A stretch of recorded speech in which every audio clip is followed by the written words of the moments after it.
So earlier we discussed how elastic demand relates to a situation where the quantity demanded for a good is highly responsive to a change in the price, i.e. the elasticity is greater than 1, or you've got a situation where you've got inelastic demand, and that relates to a situation where the quantity demanded for a good is relatively less responsive to a change in price. And when you calculate the elasticity, you will get an answer of less than 1. So with the elastic demand curve we're looking at the moment, we can see that the price goes from 4 to 5.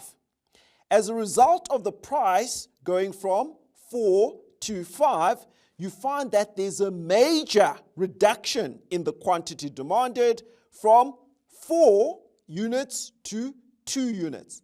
That is a highly responsive and highly elastic product, and it reflects high elasticities. In the next example we're looking at, with an inelastic demand curve, we see a situation where the price virtually doubles from 3 to 6. But that has a very, very limited impact on the quantity demanded. The quantity demanded simply falls from 4 to 3 units. So in this particular situation, you've got a product where there's inelastic demand. It is not as responsive to a change in price. Sometimes you get a situation where you've got a demand curve which is infinitely elastic.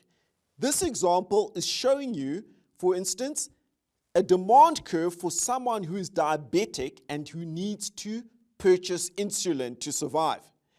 Take a look at that demand curve. Whatever the price is, the quantity demanded will remain unchanged, regardless of price, because that person requires that insulin in order for them to stay alive. So that's an example of an infinitely inelastic demand curve. When you get a situation of perfectly elastic demand, that situation is basically saying any increase in the price will result in demand for that product falling to 0. Any increase in the price will result in the demand falling to 0. Now, when does this occur? If, for instance, you are selling a commodity, and commodities are traded on international exchanges, there's a generic price for them.